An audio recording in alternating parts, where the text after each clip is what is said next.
같이 읽겠습니다. 그때 사람들이 예수께서 안수하고 기도해 주심을 바라고 어린아이들을 데리고 오매 제자들이 꾸짖거늘 예수께서 이르시되 어린아이들을 용납하고 내게 오는 것을 금하지 말라. 천국이 이런 사람의 것이니라 하시고 그들에게 안수하시고 거기를 떠나시니라. 아멘. 아멘. 네. 로우나 로이야, 오늘은 로운이 로이가 더 잘 듣고 더 잘 생각해야 되는 어린이 주일이에요. 어린이 주일 들어봤어요? 어린이 주일 하면은 막 입구에 풍선도 막 잔뜩 붙여주고, 그리고 막 선물도 주고 맛있는 것도 많이 주고 막 인형탈도 쓰고 나오고 막 했는데, 그치? 그렇지만 우리 소금교회는 그런 게 하나도 없어요. 우리는 오늘도 여전히 똑같아요. 왜 그런 줄 알아요? 왜 그런 줄 알아요? 로우나 로이야, 왜 그런 줄 알아요? 어린이 주일, 우리는 매 주일마다, 매 주일 교회 올 때마다가 어린이 주일이라 그래요. 맞죠? 우리는 늘 다 함께 예배드리잖아요. 그렇지? 로운이 로이 로아만 따로 예배드리지 않고 우린 다 같이 예배드리잖아요. 그렇죠? 그래서 우리 소금교회는 매 주일이 어린이 주일이에요. 좋아요. 박수. 와. 네, 로운이 로이가 굉장히 실망한 표정을 지었어요. 미안해요. 우리 교회에 성도님들의 비율을 정말 따지면 50%가 우리 아이들이에요. 우리 아이들이 성도님 비율의 50%예요. 그래서 오늘은 이 다음 세대 성도님들을 우리에게 보내주신 하나님께 감사합니다. 예수님 고맙습니다. 성령님 감사합니다. 이런 마음을 담아서 함께 기쁨으로 예배하는 이제 어린이 주일로 우리가 함께 오늘은 지키려고 해요. 어느 시대에나 아이들이 있다는 것은 미래가 있다는 말이죠. 아이들이 있다는 것. 반대로 아이들이 없다면 미래가 없다는 거예요. 우리나라가 지금 많이 걱정하는 게 뭐냐면 출산율이 급격히 감소되고 있어서 학교마다 반을 막 줄이고 있고, 그래서 뭐 미래학자들은 5년 뒤, 10년 뒤면 대학도 거의 다 통폐합을 해야 된다, 이런 말들이 나오잖아요. 한국 교회가 이렇게 성장하고 그래도 한국 교회가 이렇게 명맥을 유지할 수 있었던 이유가 무엇일까를 생각하면, 그래도 들어오셨던 선교사님들이 이 주일학교 아이들에게 많이 이렇게 투자하고 물질도 흘려보내고 또 그 아이들을 교육하고 이런 것들이 있었기 때문에, 주일학교가 살아 있었기 때문에 그래도 지금까지 우리가 이만큼 교회가 이루어지고 성장할 수 있었다는 것을 저는 생각하고 또 그렇게 믿어요. 그래서 우리가 앞으로 장래에 계속 이렇게 출산율도 줄어들고 또 아이들에 대한 관심이 만약 계속 줄어들게 된다면 우리나라 또 한국 안에 교회에 대한 미래가 정말 많이 사라지게 되는 거예요. 그래서 우리가 이 어린이 주일을 통해서 정말 다음 세대들에 대한 이 사랑과 관심을 더 좀 지속적으로 결심하고 생각하는 오늘 주일이 되었으면 좋겠어요. 오늘 우리가 함께 읽은 말씀은 제가 오늘 아침에 이게 영상으로 로우나 유튜브 찾아봤죠. 유튜브에서 어린이 주일 설교 이렇게 한번 쳐봤어요. 그랬더니 오늘 본문 말씀이 굉장히 많더라고요. 막 각양 교회에서 막 인형 모양으로도 나오고 막 하여튼 이 말씀을 오늘 되게 많이 썼어요. 대표적인 말씀이라 그래요. 그리고 우리가 이 말씀을 벌써 한 2번은 살펴봤어요. 이 말씀을 이미 우리는 하나님이 한 남자와 한 여자의 결혼을 통해서, 결혼이란 제도를 통해서 둘이 연합하게 하시고 그 안에서 세상에는 없는 새로운 것을 탄생하게 하셨는데, 그게 뭐냐면 자녀죠. 자녀가 탄생을 하게 되었어요. 하나님께서 첫사람 아담과 하와에게 주셨던 명령이 뭐였냐면은 생육하고 번성하고 땅에 충만하고 땅을 정복하고 땅을 다스려라. 그러니까 자녀를 많이 낳아라. 이게 하나님의 명령이었어요. 부탁이 아니에요. 하나님의 명령이었어요. 그래서 이 땅에 자녀가 태어나는 것은 하나님의 선물이고 하나님의 복이에요. 하나님 그것을 너무너무 기뻐하세요. 세상에 사람이 태어나고 자라는 것을 기뻐하세요. 근데 우리 모두는 다 어린 시절을 보냈죠. 어린 시절을 보냈어요. 어설픔과 실수가 다 있었어요. 어설픔과 실수가 있었어요. 그런데 우리가 어른이 되니까 내가 어설펐고 내가 실수했던 것을 금방 잊어버려요. 오늘 아침에도 이제 우리가 아침에 지하 주차장에 와서 차를 타고 이제 시동을 좀 걸어놓고 있는데 로이를 혼냈어요. 왜 혼냈냐면 로이가 의자를 발로 팡팡팡 차는 거예요. 근데 제가 오늘 어린이 주일이라는 걸 알면서도 이게 말이 따뜻하게 안 나가고, 그러니까 이렇게 고개를 돌려서, 이상적인 아빠의 모습은 이런 거죠. 고개를 돌려서 로이야, 의자가 잘못했어? 로이가 기분 나쁜 일이 있었나 보구나. 로이야, 의자를 발로 안 찼으면 좋겠는데, 이렇게 말하면 참 좋았을 텐데, 그치 로이야? 근데 아빠가 이로이 의자를 왜 차는 거야? 그만해. 그런데 거기서 끝나는 게 아니라 또 오는 길에도 자꾸만 차 안에서 난리를 쳐서 혼나고 또 장에서도 혼나고, 교회에 와서도 의자 가지고 막 의자를 뒤집어 놓고 또 이리 끌고 저리 끌고 다녀서 또 혼나고, 많이 혼났어요 오늘도. 그래서 제가 계속 속으로 오늘 어린이 주일인데 더 많이 혼낸 것 같은데, 더 많이 이렇게 나무란 것 같은데 미안한 마음이 있어요. 미안해요. 그러니까요. 근데 왜 이런 마음이 들까? 왜 이런 마음이 들까? 어른이 되니까, 성장하니까 어린아이들의 미숙함과 실수들을 그 아이들의 관점과 시각에서 받아들이기보다는 지금 내가 다 잘할 수 있는, 익숙해져 있는 관점에서 그것을 보기 때문에 평가가 되는 거죠. 그래서 너는 왜 그러니? 너는 왜 그렇게 행동하니? 안 해도 되는데 하면서 이게 우리가 어른의 눈으로 자꾸만 평가를 하기 때문에 그런 것 같아요. 아이들을 존중하지 않았던 그 이스라엘 문화, 아이들이 소중하긴 하지만 그 성인만큼 막 존중하고 그렇게 하지 않았던 그 이스라엘 문화권 안에 있었던 제자들, 당연히 그 제자들에게 예수님이 피곤하고 또 예수님이 중요한 설교를, 메시지를 전하고 있는데 아이들을 막 데려오는 것은 제자들이 보기엔 귀찮은 일이었어요. 그러니까 오지 마라. 부모들을 책망하는 거예요. 에휴, 저리 가세요. 우리 예수님 귀찮게 하는 거예요 지금? 이러면서 제자들은 미리 선을 그었던 것이죠. 예수님은 이미 여러 번 이 가르침을 주셨어요. 하나님 나라에 합당한 사람, 하나님 나라에 들어가기에 알맞은 사람은 어떤 사람이냐? 겸손한 사람이다. 어떻게 겸손한 사람이냐? 아이와 같은 믿음을 가진 사람, 아이와 같은 겸손함을 가진 사람이 바로 하나님 나라에 합당한 사람이다. 몇 번이나 그렇게 가르쳐 주셨어요. 제자들도 배웠고 우리들도 배웠죠. 그 태도를 다 배웠어요. 예수님의 가르침은 아이와 같이 겸손한 믿음을 가진 사람이 하나님 나라에 갈 수 있다라는 것이었어요. 그러나 제자들은 그 가르침을 받았지만 여전히 자기 결심이, 자기의 그 생각이 항상 앞서 있었어요. 그래서 예수님이 어떤 말씀을 하셔도 자기가 먼저 내 생각엔 이래 하면서 결정을 내린 거죠. 예수님 그것을 꾸짖으시고 다시 한번 말씀해 주세요.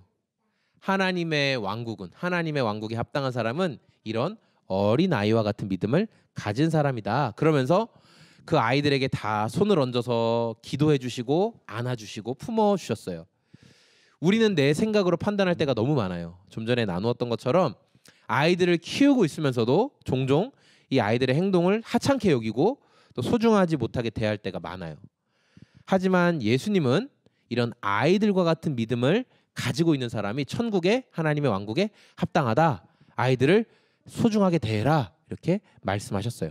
그래서 우리가 이 어린이 주일로 기념하면서 아이들을 사랑하시고 기뻐하시는 예수님의 마음과 그 가르침을 다시 한번 생각해보는 시간을 갖기를 원합니다. 첫 번째로 예수님께서 우리 아이들을 통해서 무엇을 가르치기를 원하셨나? 그것은 어린아이와 같은 믿음을 가져야 한다라는 거예요. 자, 우리 14절 말씀 같이 한번 읽어볼게요.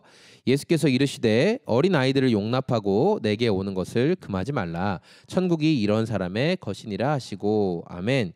예수께서는 어린아이들과 같은 믿음을 제자들에게 가르치셨죠. 우리가 다시 한번 그 어린아이와 같은 믿음의 특징에 대해서 살펴볼 건데 세 가지죠. 첫 번째는 보호자를 절대적으로 의지하는 아이들의 모습을 알고 있어요. 두 번째는 보호자에게 절대 순종하는 모습. 그리고 세 번째는 보호자의 말을 막 비꼬아서 듣지 않고 순전하게 그대로 믿는, 이 순전한 게 받아들이는 마음이 있다는 거예요. 그래서 예수님은 제자들에게 원하는 하나님 나라에 합당한 모습은 뭐냐?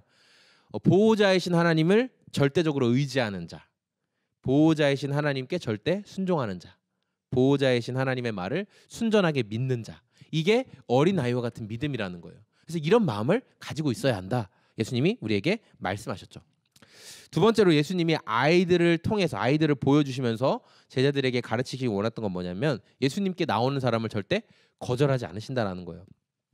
우리 14절 말씀을 다시 한번 또 읽어보겠습니다. 예수께서 이르시되 어린 아이들을 용납하고 내게 오는 것을 금하지 말라. 천국이 이런 사람의 것이니라 하시고. 아멘. 사람들이 예수님께 이렇게 아이들을 데리고 막 나오는 거예요. 예수님, 우리 아이들, 우리 로운이, 로이, 로아, 또 우리 영상으로 예배드리고 있는 아이들 사랑으로 좀 안아주세요. 데리고 나왔더니 제자들이 생각할 때는 저건 귀찮은 일이잖아요. 아주 귀찮게 하는 일이에요. 그래서 예수님 말씀 전하시는데 방해될까 봐. 왜 어른 예배랑 로나, 어른 예배랑 로이야, 어른 예배랑 어린이 예배랑 우리 따로 드렸죠, 예전에. 우리 다른 교회에서는 로운이, 로이 친구들만 따로 모여서 예배드리고 어른들은 따로 예배드렸죠. 기억나요? 네, 로운이, 로이는 엄마 아빠 손잡고 다른 데로 올라가서 예배드리고 엄마 아빠는 다른 데서 예배드렸잖아요. 기억나죠? 거기는 목자님들이랑 어린이들만 있었죠. 그쵸? 왜 이렇게 교회 학교를 이렇게 구분해서 예배를 드리게 됐을까? 뭐 좋은 취지로는 그 아이들의 시각에 맞는 전문성을 위해서 교회 학교 예배를 드린다고 하지만, 그러나 더 들어가서 보면 사실 더 허심탄회하게 이야기하면 어른들한테 설교하는데 방해가 되기 때문에 아이들이 30분 뭐 35분 집중하기가 어렵잖아요. 그 시간 동안 어른들의 말에 맞는 단어들을 선택해서 설교를 하는데 아이들은 저게 무슨 말이야? 지금 뭐라고 얘기하는 거야? 그러니까 예배 드리기가 어른들이 사실 집중이 안 되잖아요. 그래서 좋은 의미로 이제 구분을 지어 놓은 거죠, 사실은. 예. 이 제자들이 생각할 때도 예수님께 저 아이들을 자꾸만 데려 나오면 예수님이 말씀 전하시는데 방해된다는 거예요. 막 애가 떠들거나 울거나 막 뛰어다니거나, 그럼 예수님이 집중해서 말씀을 못 전하실까 봐 제자들 입장에서는 먼저 나서서 얘들아 조용히 해라. 아예 오지 마라. 이렇게 이야기를 한 거죠. 그런데 예수님은 어떻게 하셨냐면 오히려 아이들이 나에게 오는 것을 막지 말아라. 기꺼이 그 아이들을 맞아들여 주시고 안아주시는 거예요. 축복기도 해주시는 거예요. 우리는 이 모습을 통해서 기억해야 될 것이 있죠. 예수님은 자기에게 진실로 나오는 사람을 결코 막지 않으시는구나. 결코 거절하지 않으시는구나. 기꺼이 맞아들여 주시는 분이 바로 예수님이시구나라는 거예요. 로우나, 로이야, 아빠가 어떤 거 하고 있을 때, 아빠가 만약에 로아나 또는 로이한테 이야기하고 있을 때 로운이가 와서 아빠 저 이것 좀 들어주세요, 아빠 제 얘기 좀 들어주세요 할 때 아빠가 가끔 안 들어줄 때가 있죠. 아빠가 가끔 잠깐만 내가 이거 지금 이거 해야 돼서라고 할 때가 있죠. 로운이가 속으로, 겉으로는 표현하지 않지만 속으로 아빠는 내 말을 잘 안 들어주네 이런 생각이 들 때가 있죠.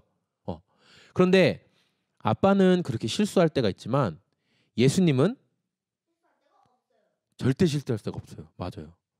로운이가 정말 속에 있는 마음의 아픔들, 또 로운이가 기쁜 때, 슬플 때, 즐거울 때 언제라도 예수님 제가 지금 이런 일이 있었어요, 예수님 학교에서 이런 일이 있었어요 라고 로운이 마음속에 계시는 예수님께 말씀드리면 언제든지 귀 기울여서 들어주시는 분이 바로 예수님이세요.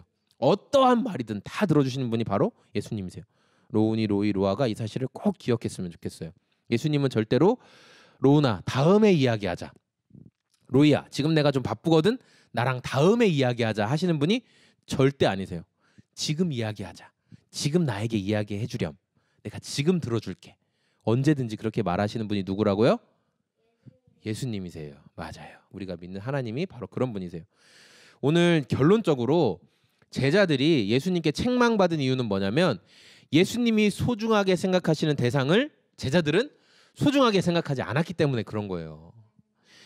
예수님이 18장에서 이미 말씀하셨어요. 어떤 사람이라도 차별 없이 대해라. 제자들아, 어떤 상황에서라도 사람을 대할 때 차별 없이 진실하게 대해라. 예수님이 그렇게 말씀하셨는데 제자들은 자기 행동에 좀 귀한 사람이 있고 좀 천한 사람이 있었던 거예요. 기준에 존중해서 대해야 될 사람이 있고 막대해도 되는 사람이 있었다고 생각을 한 거죠. 그러다 보니까 생각은 행동을 만들어내죠. 그래서 이 아이들을 꾸짖고 귀찮아하는 모습으로 드러나게 된 거죠. 오늘 말씀을 정리하겠습니다. 제자들은 예수님께 이 기도를 받기 위해 그 나왔던 아이들과 부모들을 꾸짖고 쫓아냈어요. 저리 가세요, 막 이렇게 얘기했어요. 그런데 예수님은 그런 제자들을 오히려 책망하셨어요. 너희들 그렇게 하면 안 된다 말씀하시고 그 아이들과 부모님을 기꺼이 환대해 주셨어요. 그리고 아이들을 품에 안으시고 환영하면서 맞이해 주는 걸 환대라고 하는 거예요. 그리고 그 아이들을 위해 기도해 주셨죠. 이런 아이들과 같은 믿음을 가진 사람이 하나님의 왕국에 합당한 자다라고 예수님께서 그렇게 말씀하셨던 거예요. 어린아이와 같은 믿음, 어떤 믿음입니까? 주님을 신뢰하고 보호자이신 주님을 신뢰하고 주님의 가르침을 따르는, 그게 어린아이와 같은 믿음이에요. 오늘 우리가 말씀을 통해 기억해야 될 건 뭐냐면 주님이 소중하게 여기시는 대상인 그 아이들, 다음 세대의 아이들을 우리도 소중하게 여길 줄 알아야 된다라는 것이죠. 어린아이들을 소중하게 생각하지 못하는 우리 안에 선입견이 올라올 때 우리가 무엇을 잃게 되냐면 겸손한 마음을 잃어버리게 돼요. 내 안에 선입견이 계속 있으면. 그래서 예수님은 제자들에게 그 겸손한 마음을 잃지 말아라. 네 선입견으로 자꾸 판단하지 말아라. 이렇게 말씀을 하는 것이죠. 예수님은 기꺼이 우리와 아이들을 맞이해 주시는 분입니다. 우리도 내 선입견을 버리고 우리와 함께하고 있는 소중한 사람들, 누가 소중한 사람이에요? 오늘 어린이 주일이니까 특별히 우리 아이들이 정말 소중하죠. 우리 교회 구성원의 절반을 차지하고 있는 이 다음 세대의 아이들을 더 품어주고 사랑할 수 있는 예수님의 제자가 되기를 소망합니다. 아멘. 네, 오늘